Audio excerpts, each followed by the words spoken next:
Spring football starts next week, and it will be here before you know it. We're diving into what the key training camp battles could be for spring today. You are Locked On Golden Gophers. No matter what we're going to do here, we're just going to keep rowing. Your daily podcast on the Minnesota Golden Gophers. However it turns out, we're just going to keep rowing. Part of the Locked On Podcast Network. Your team every day. We're just going to keep rowing, and keep rowing.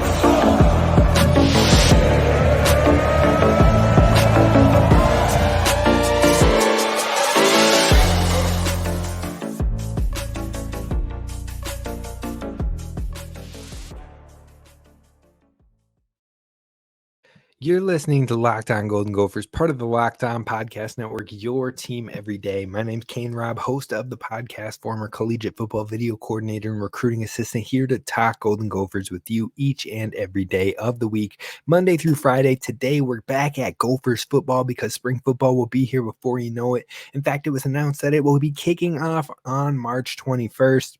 Where they will be full swing when it goes to spring football officially getting going. And that also means talking about the spring game, which, breaking news, is no longer happening. We're going to talk about that. Then we're going to talk about spring camp battles, who could be fighting for a starting position heading into the fall. And finally, my 5 sleepers for the season of 2024, who I think could maybe make a crack into relevant snaps in this upcoming season that you wouldn't necessarily think of. We're diving into all of today, so sit back, relax, be sure to hit subscribe so you don't miss any of this daily Gophers content moving forward. Hit the like button so others can find the video, and let me know. Call your shot right now. Who is your sleeper for the 2024 Minnesota Gophers football season? I want to know who you think the shot in the dark that could end up playing some valuable snaps and valuable possessions for the Gophers in 2024. But first, let's talk about that spring, because the spring football game is not happening this year, and a lot of fans are distraught about it. Others kind of understand it. It seems to be a mixed bag of emotions when it comes to the spring football game, but it is official that it will not be happening. Now, in place of that spring football game, the Gophers are going to be holding 2 open practices for the public to come and see. One is strictly for Dinkytown athletes, members only, and the other is for the general public. Now, the practice for the Dinkytown athletes is members only. It starts at 11 a.m. on a Saturday, March 23rd, and it will be at Huntington Bank Stadium, so you'll get to see them in the atmosphere. Now, Dinkytown athletes will communicate directly with its memberships about registering to attend that practice, so definitely get involved, get on board if you want to be a part of that. It's a great cause. You're also helping keep our athletes here, support our athletes that are in Dinkytown with the Golden Gophers, and making sure that they are getting paid and then some with their official NIL collective of Gophers Athletics. And fans can learn more about Dinkytown athletes by visiting dinkytownathletes.com. But the other practice, if you're not able to join, you're not able to send money to Dinkytown athletes to become a member, then there's an open practice that is to the general public. Now, that is a bit later in the spring session, officially on April 11th, which is a Thursday. It takes place at 4:30 p.m. And that one, I believe, is going to be indoors in the Athletes Village. So, bit different of an environment, a bit harder to see the full field from where you're at, because usually you're standing and looking across on a flat or level playing field, whereas in the Huntington Bank Stadium, you're up in the stands so you can see everything from up there. You get what I'm saying? Regardless, there's 2 opportunities to see your Gophers this spring, and it won't be at a spring game. Now, many Gophers fans are upset about that, but to be honest, I feel like Gophers fans always find a way to be upset whether the game was going or not, because when the game was moved indoors the past 2 seasons due to weather, people were upset. People were upset about the limited room. People were upset that it didn't get rescheduled. People were upset that we can just suck it up and play it in the rain. Like, you're never going to win. And the Gophers athletic staff and the Gophers program probably understood, you know what, we're not going to win either way, so we just need to do what we believe is going to be best for the program. Now, what I think played into it a little bit too is that the Gophers staff mentioned in 2017, that was the last traditional spring game that the Minnesota Golden Gophers have had in PJ Fleck's time here. That was his first year on the job. Now, In 2018, they had to move the game to a Thursday. In 2019, they had to move the game indoors. In 2020, it got canceled because of COVID. And in 2021, there were restrictions for COVID, so you couldn't have those attendees or your typical public fan base in attendance. Then you move to 2022, where we're away from the COVID restrictions, things are getting back to normal, and inclement weather pushes the game indoors. Then you go to 2023, and again, bad weather pushes the game indoors. So the Gophers haven't had a traditional spring football game outside at Huntington Bank Stadium for the general public since 2017. So I think overall that had a little bit of a factor to play into it. Plus, schools are just starting to move away from the spring game in general. The Gophers aren't the first team to do this, and I'm sure they won't be the last, because when you think about it, the spring game is really an glorified scrimmage. It's an overglorified practice at that. You get more insights, you get more knowledge, you get more little nuggets of what is to come, what they are looking at for the spring sessions heading into the fall in these practices than you do in the spring game itself. Because in the spring game itself, it's fans put way too much judgment and too much weight on what happens in that game. And we can look at last year for certain. People freaked out about Ethan in the beginning of the game, and Cole Kramer looked like an amazing quarterback. Now, Ethan did have struggles in the season, and Cole Kramer couldn't pass the ball for us last year. It was all over the place. On top of that, you have mixed rosters. You don't know who the starting offensive line is. You got different guys mixed in every which way. You got different starting receivers on each side of each team. So it was hard to get a feel or gauge anything that was valuable information when it came to that spring game. Basically, it was just some fun to get out there for the public. But who's to say that these practices can't be fun to get out there for the public, and we can glean some information from the open practices? Plus, it's an opportunity to support your Golden Gopher athletes if you're a member of the Dinkytown athletes, and if you're not, you can become one and also help support those athletes. So it helps get more support for the Gophers programs in order to remain competitive moving forward. Overall, I don't think it's a bad idea. You also talk about, like I said, fans kind of putting too much weight on those spring games, thinking, oh, we don't have a starting this, we don't have a starting that, or oh, this player looked terrible, when it was an over glorified practice. So I'm okay with it. I think we're all going to be all right with it. But what we got to talk about next is, with the spring sessions coming into play, with them officially kicking off here soon, who are new potential starters that could be on the horizon for the Golden Gophers? What are the training camp or spring camp battles to be on the lookout for in this upcoming season for 2024? That's what we're going to dive into on both sides of the ball coming up next. First, I want to talk to you about our friends over at eBay Motors, because they are the place to be when it comes to needing to soup up or get your ride or die alive. And when I'm talking about your ride or die, I'm talking about your vehicle, because passion, drive, and patience is what brings home the winning trophy and what brings home, or what keeps your ride or die alive. On top of that, eBay Motors has everything in your imagination to maintain your vehicle and level it up to peak performance. From superchargers, roof racks, exhaust kits, LED headlights, and so much more. Whether you're into speed, power, or style, they've got you covered and then some. And they have over 122 million parts. So your number one ride or die, you'll find exactly what you are looking for. And with the eBay Guaranteed Fit, your part is guaranteed to fit your ride each and every time, or your money back. It's because with eBay Motors, you are burning rubber, not cash. With all the parts you need at the prices you want, it's easy to turn your car into the MVP and bring home the dub. So keep your ride or die alive at ebaymotors.com. Eligible items only, exclusions apply, and the eBay Guaranteed Fit is for U.S. customers only.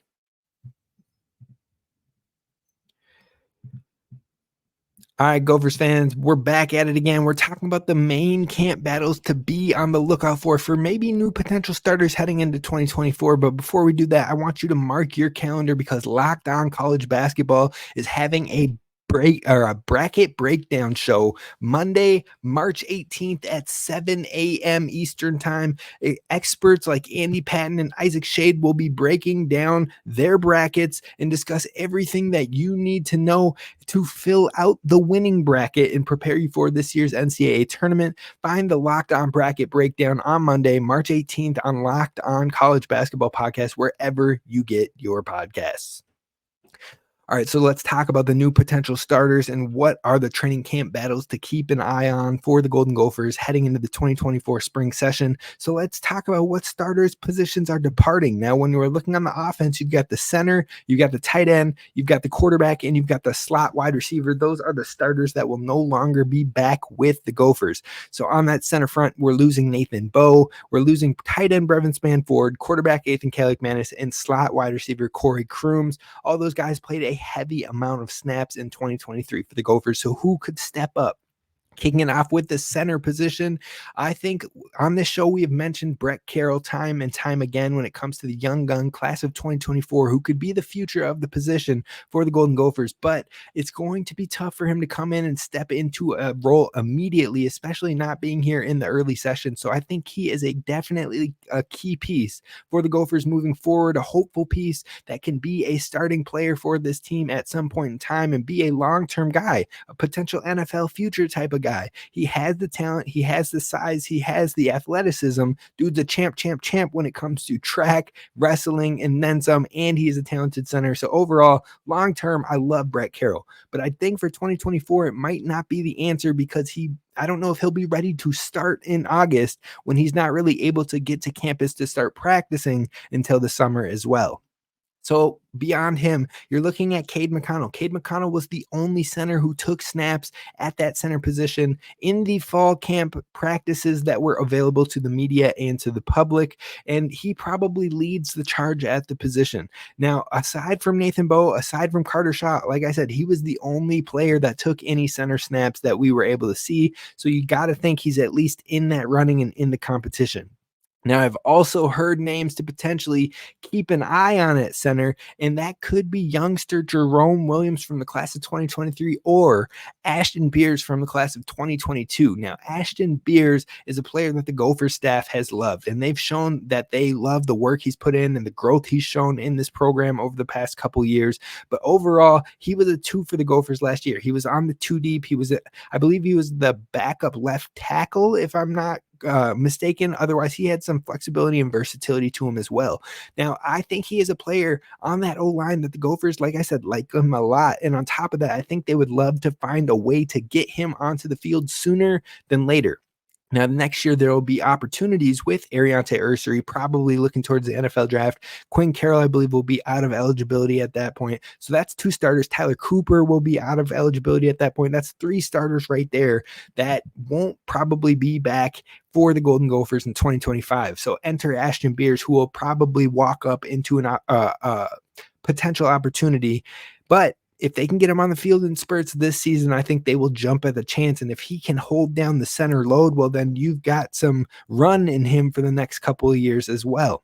Now, I think that's your best options right now. We'll definitely keep an eye on that center position and how it plays out. And also, is the offensive line changing in its versatility over the spring sessions? Or will we see Ariante Ursary at the left tackle, see Greg Johnson in there at guard, Tyler Cooper at guard, and Quinn Carroll at the tackle, Martez Lewis playing kind of that 6th offensive lineman role? If that's the case, then we're just looking to fill that center position, and we'll see what happens. Now, kicking it over to the tight end, we've got Brevin Spanford, who is no longer with the team, but Jamison Gears is probably going to be the obvious top candidate to lead this room in that Brevin Spanford type role. Now, that being said, I think the tight end usage could see more of a downtick in the receiving perceptions of the game for Minnesota in 2024. And I believe Nick Callerup will be in that same role that we've seen him in for the past 2 years now, heavily in the run blocking game, but very valuable for the team. Now, aside from those 2 players, there are a ton of young tight ends on this Gophers roster. You got Pierce Walsh, you've got Julian Johnson, you got Sam Peters, Jack DeSano, Jacob Simpson, and Nathan Jones. All 6 of those players have 3 to 4 years of eligibility left for the Gophers.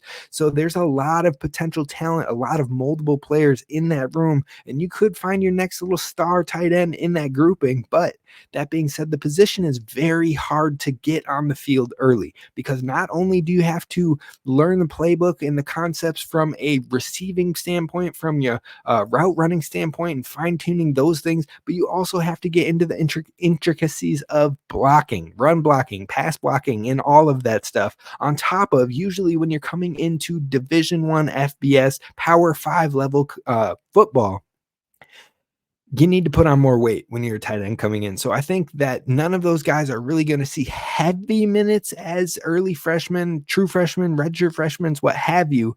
But I think as you get into that redshirt sophomore and whatnot, you might have an opportunity to compete and try to make a name or a case for yourself at the tight end room. So definitely a lot of talent there, but likely going to see a lot of Gears and Nick Kellerup carrying over into the season. Now, quarterback, we're going to keep that one quick and easy. Max Brosmer is the QB1. It's his job. It's not a battle. Now, the battle might be a battle for quarterback 2 because Max Chickenjansky has been in the system for over a year now. So he's got the most experience probably in the whole room when it comes to the system. But at the same time, Drake Lindsay has a scholarship, has possibly a bigger arm, has the size and the intangibles, maybe has more talent to him in that quarterback position, but it really comes down to who makes less mistakes and who is ready. And on top of that, I'm not even sure that this situation between the two of them is really a battle for QB2 because it is likely the Gophers add at least one more quarterback in the April transfer portal window. So overall, lots of question marks at the quarterback position, but the starter is not one of them. The final offensive position we're talking about is slot wide receiver. This one is the most intriguing to me on the offense. Corey Crooms ran the most slot reps last year for the team. He ran 75% of his routes last year from the slot, and only 3 players on the entire team saw more than 40 snaps from the slot. That was Crooms with 192 snaps, Jackson with 106 snaps, and Brevin Spanford with 86 snaps. So that lead slot receiver is up for grabs. On top of that, there's still even some additional secondary slot reps that are up for grabs too. Now, just because Daniel Jackson has the most slot reps coming back does not mean that he's just going to move over to the slot. I still think they'll use him versatile or with some versatility, but he had 70% of his snaps last year coming from the outside, and I imagine he will stay more of an outside receiver that can move to the inside and have different ways of threatening on the field. So who could step up into the slot wide receiver role? Names to keep an eye on for sure. Christian Hoskins, he hasn't had much time on the field. He saw a couple snaps in his true freshman year of 2022, and all of his snaps came from the slot. On top of that, if you look at transfer coming in, Christian Driver coming from Penn State, very similar to Christian Hoskins, hasn't had a whole lot of time actually on the field, but in that limited time, all of his snaps have come from the slot. So both those guys are names to keep an eye on for the slot wide receiver position. On top of that, I could also see Lemeki Brockington getting involved in that Crooms role, and that would probably be my bet prior to seeing anything in these spring sessions. Possibly keep an eye on TJ McWilliams as well. Not sure where the Gophers will have him line up at the wide receiver position, but a lot of talent there, and I think he could fit that slot role.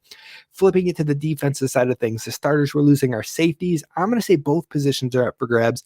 Cornerback on the outside across from Justin Wally, interior defensive line, and a Sam linebacker. Now, focusing in on the safeties, you've got Coy Parrish. He's not going to be here yet. He isn't coming in the spring. So who steps up early, and can they maintain a big enough lead to hold off the stud freshmen as they head into the fall camp? That's going to be a big thing. Now, on top of Coy Parrish not being there, you also don't have Darius Green, who started last year, or Aiden Gooseby, who played a healthy amount of snaps last year. Both are recovering from their injuries and will not be taking place in spring football. So that leaves this safety room wide open for who could put their name, their hat into the race when it comes to the starting safety opportunities. You've got Kerry Brown, who showed well in the late season last year. You got Coleman Bryson, who was the bowl game MVP in 2022. And it feels like those guys are going to be the first guys to get a shot.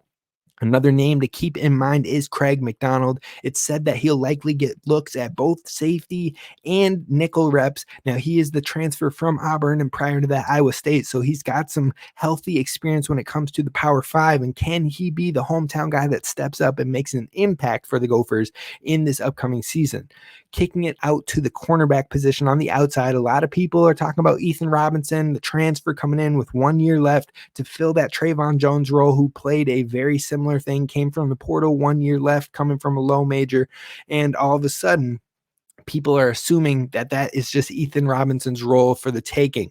He probably will get the first look at the spot, but I am a big proponent. I think Zaquan Bryan will be in the mix, and those two lead the battle, in my opinion, when it comes to the starter across from Justin Wally.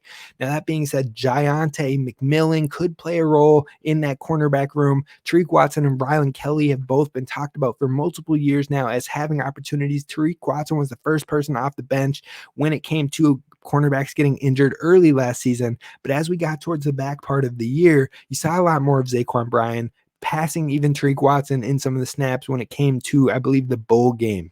So I think there's a lot of opportunity. I think that it's going to come down to Ethan Robinson and Zaquan Bryan, but there is a young buck in Mike Gerald who is an early enrollee, but I think he will be catching up as opposed to battling for snaps and a role. Now, my biggest worry position is that interior defensive line. I think Jalen Logan Redding probably maybe moves more exclusively to the interior defensive line as opposed to being that versatile edge rusher and on the interior. He had 341 snaps of his 500 plus snaps on the interior last year, and I think they could move him permanently there, having a big need over in that position. Now, Logan Richter is the person who has the most interior snaps aside from Kyler Baugh last year, who is no longer with the team, Devin Eastern, who will be a starting force for the Gophers on the interior, and then Jalen Logan Redding. So Logan Richter likely will see more opportunities and could step up more in that department. And another name to keep an eye on is Darnell Jeffries. He is back after missing the entire season last year with a leg injury. Now, young guys are people you could keep in mind for this position as well. I want to see how far they've come in the spring. I want to see if they're playing faster, if they're coming off quicker, if they're looking stronger. Martin Owusu, Theron Randall, both of these guys are guys I'm intrigued by long-term. And even if they aren't ready now, I think they will play roles for this program in due time. The final position that we are talking about is the Sam linebacker. We don't always start a Sam linebacker. Sometimes it's more the nickel role. So what's curious is how prominent this role will be, or if it will mainly be nickel guys. Jolie Gerlach is a name to keep in mind. Rowan Zolman is a guy they got from the portal last year for that position specifically. But overall, it's up for grabs as Ryan Seelig is no longer with the program. Now, the final thing we're going to talk about on today's show of Locked On Golden Gophers is my sleepers for 2024. I got 5 players that I think are going to be players who could surprise, who could shock, and who could play big snaps as the year goes on. Who are they? We're going to talk about that coming up next.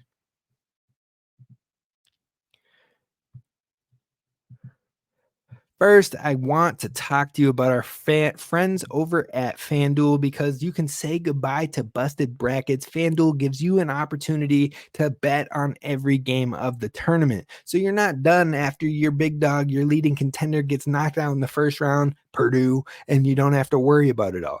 Whether you're betting on a big upset or a one seed, it's time to go dancing with America's #1 sports book. And right now, new customers get $200 in bonus bets if you place a $5 bet that wins. So go out there, bet the one that you absolutely know with all your heart, all your soul, all your mind is going to get the dub. Get that $5 money or $5 bet that wins, and you're getting $200 in bonus bets to use for the rest of the tournament and have some fun with it.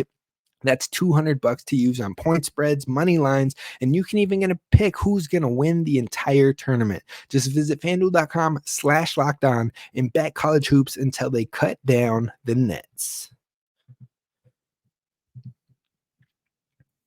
All right, Gophers fans, we're talking about my sleepers for 2024. These are players that I don't necessarily believe are locked to start, but could battle to start, or I wouldn't be surprised if by the end of the season they have a role in some snaps and could possibly be a starter for next year in 2025.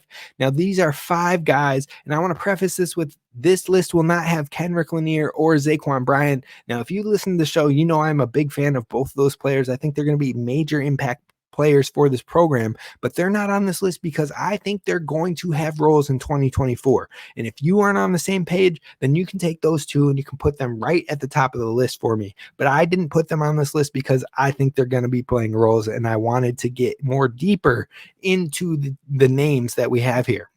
So the first one I have is Ashton Beers. We mentioned him early on the show, but Minnesota really likes this guy. Like they really, really like Ashton Beers and how much he has developed with this program and the potential that he brings.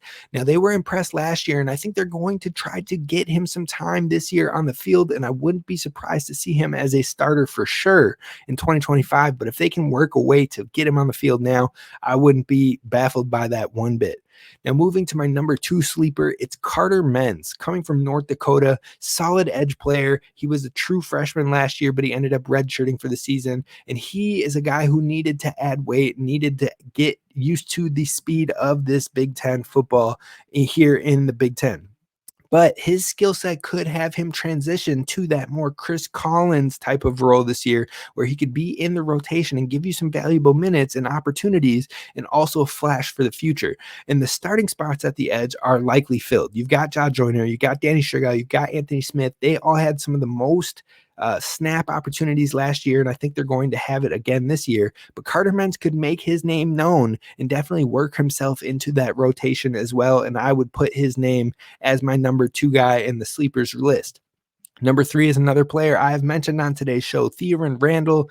I think he is in a position that is the shallowest for the Gophers, which means he should possibly have the opportunity to compete and push for opportunities as he gets more comfortable. So if that's sooner than later, he could be seeing the field real quick. Now, he did see a couple of snaps last year in his redshirt freshman year. That was true freshman year, ended up redshirting. I like to clarify that. But this year will be his redshirt freshman year, and I think he could see some opportunities or at least push for time in 2025. I think he has all the upside, and he has the length and the reach to be a menace on the run defensive side of things. So he's my number 3. Number 4 is Tyler Stolsky, linebacker, a name I said that I had some interest in the offseason, a name that I heard at this point last year heading into the Minnesota Pro Day, which is tomorrow, that he was impressing and he was showing well. And he didn't get a lot of time last year, but when he did get time towards the end of the season, he made the most of it, led the team in tackles in a certain game, got a sack, and maybe I was a year off, but I think that Tyler Stolsky could put his name into the rotation behind guys like Cody Lindenberg, Maverick Baranowski, Devin Williams. If anybody gets hurt, he could be the first one up beyond them and also contribute in this next season. Finally, my number 5 sleeper for this 2024 season is wide receiver TJ McWilliams. Now, like I said, I think Kenrick Lanier is going to play a big role, possibly be one of the main receivers of this season behind Daniel Jackson and Elijah Spencer on the outside. Now, that being said, I think TJ McWilliams has a ton of talent. He was an All-American Bowl player in 2023. Dude is strong. He looks like he's really putting in the work. He is a great route runner, and I think that the Gophers could use something like that. He is a player that maybe could fit the role of a Daniel Jackson in 2025. So now why not have him have little moments and little opportunities and little reps to get warmed up this year, get a feel for it all, so he can step into big opportunities in the 2025 season. We're going to see, though. That's my 5 sleepers. Let me know if you have any other sleepers that I did not mention in the comments below over on YouTube, or feel free to send us a message over on Twitter at Gophers Kane Rob. But that's going to do it for us on today's show. I appreciate you listening. I appreciate you telling others about the show. I appreciate you hitting like on this YouTube video. And that's going to do it for us. Like I said, tomorrow we're going to talk a little bit more about the big boys, the offensive line, and maybe we'll even mention what happened at the Gophers Pro Day. You can check us out here at Locked On Golden Gophers. As always, roll the boats, Kayima, go Gophers, and don't forget to hit subscribe.